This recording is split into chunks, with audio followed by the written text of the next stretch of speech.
Janet used to phone Mum in the afternoons and in the evenings, but I just used to phone Mum in the evenings.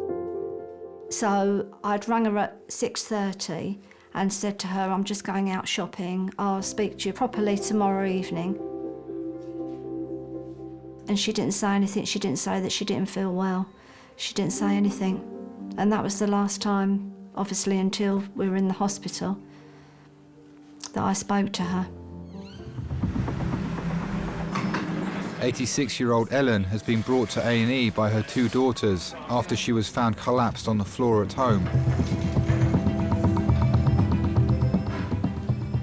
Ellen, still with us?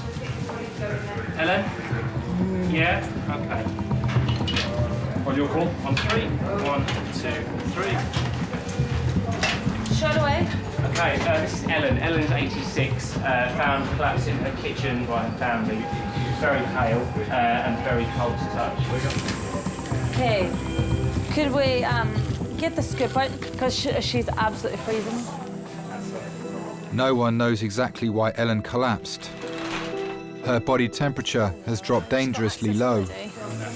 Oh, bless her, she's freezing. 29.2. Anyone that comes into us that cold, that's always a very, very bad sign. It means that they've potentially been on the floor for maybe longer than anyone's realised. And what we don't know is how well they're going to be when we warm them up. Right. She got family with her? Yeah, they're in the relative room.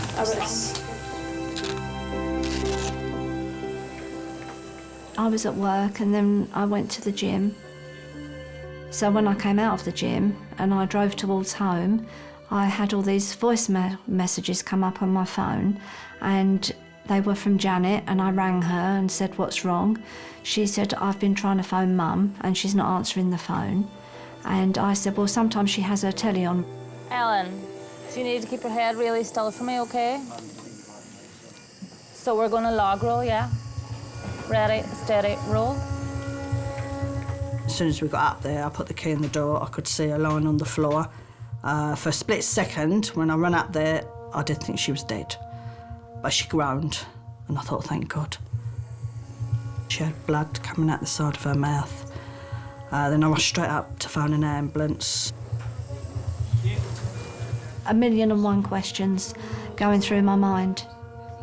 Was she laying on the floor and hearing the phone ring and not being able to do anything about it? And just all sorts of things. Ready, steady, back. I'd never ever seen her sick. She didn't like doctors, she didn't like hospitals. She hadn't been in hospital since she had me 60 years ago. Are we putting on a bear hugger? Yeah. Sorry, Ellen. Sometimes patients recover incredibly quickly and they're talking and they're right back to normal. In her case, she was, her blood level was incredibly low and we had to give her a lot of blood to try and replace that. And perhaps we were already fighting a losing battle. No, I can't now. Just leave it in the corner a minute and I'll drink it. Ellen's body temperature is slowly rising. That's it. You're doing really well, Mum. Doctors think her collapse may have been caused by an internal bleed. Where are you? You're in hospital. She is given a blood transfusion to replace the 5 pints of blood she lost. King's College Hospital. Everyone's looking after you. She was always there for me. If I had any problems, she was the sort of mum that I could go and talk my problems to. It's so helpful and they're so nice. They're keeping you informed on everything. At the minute, she's having a bit of a blood transfusion because obviously she's lost a lot of blood. But until she's warmed up, they seem to think it's all right, and then they've got to do other tests. They've got to cut some camera down her throat. I was, oh, God. But she's very brave, but it is heating up. She's gone up to 29.6. So she is getting there.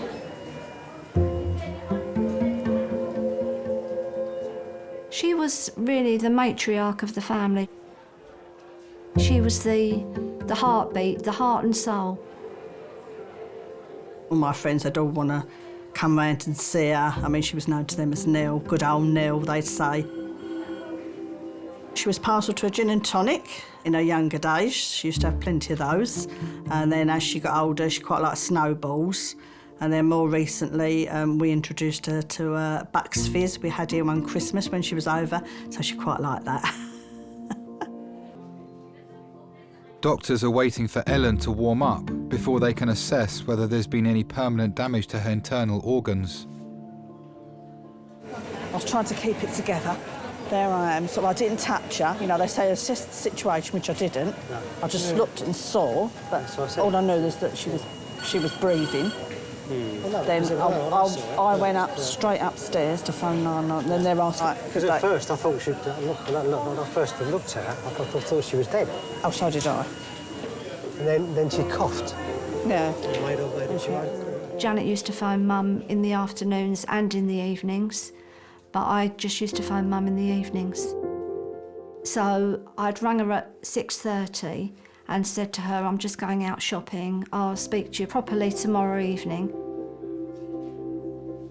And she didn't say anything, she didn't say that she didn't feel well. She didn't say anything. And that was the last time, obviously until we were in the hospital, that I spoke to her. When did this happen? I don't know when it happened, sometime today. Today, I think, yeah. We come up. Yeah, that's good. Another 5 more. 30! We should have a little party every time it goes up 1 degree. Right, get your hand down. Right, I'm just going to give the medical reg a ring. I got tied up next door, OK? OK, thank you. No worries. She'd had a massive bleed. In these cases, you can put a camera down somebody's throat to try and see where the bleeding's coming from. And in most cases, that can be stopped. But the problem is how much blood somebody's already lost. All right, don't try to talk. Just relax, try and relax. Yeah. You know? At one point, when the anaesthetist came in and told us that they would get a camera down to see what was going on inside. And then I remember, and I don't think I'm ever going to forget for as long as I live, she was holding Janet's hand. Janet was really holding her hand tightly and she was really staring at Janet, really staring at her. And she said, I'm not going to die, am I? And a little tear came out of her eye.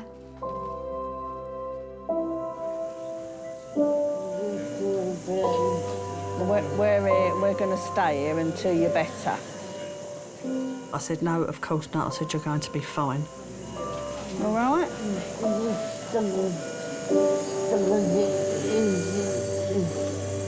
Ellen's body temperature has warmed up enough for her to have an endoscopy. No, I know. I knew something had happened.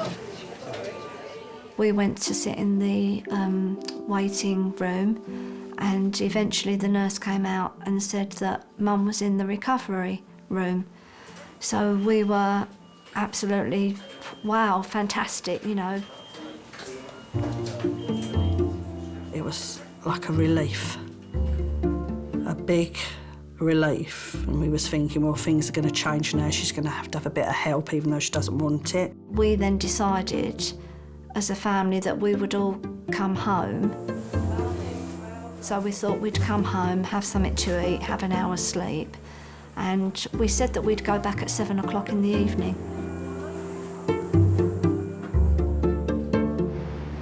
Junior Dr. Sammy has come to the end of her shift. It had dawned on me that her chances potentially weren't the best. I don't know, I thought, silly really, I just, well, I hoped that she would pull through.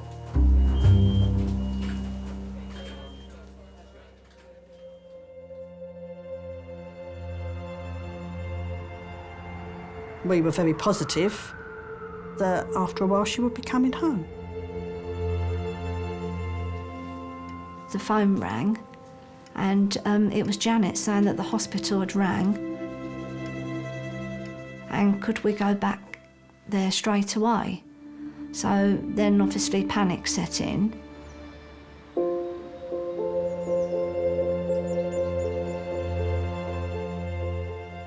to say, come in, because she has deteriorated. We sort of got all the family together. The doctor called us in, and that's when he told us that it was a burst ulcer, but they'd actually managed to stem the bleeding. But then there was the devastating blow that because they don't know how long that she'd been lying on the floor in the kitchen, that all her other organs were closing down, and eventually her heart would stop and that they wouldn't restart it. One part of you wants it to end there and then, to get it over and done with it, and then another part of you wants time to be frozen because this is your mum. And you don't want her to die. And you're like in a little vacuum. It's such a surreal situation to be in. She held on, and all her family were with her, could see her before she left us. Do you remember what the last thing you said to her was? I love you. I'll always love you. Thanks for being a fantastic mum.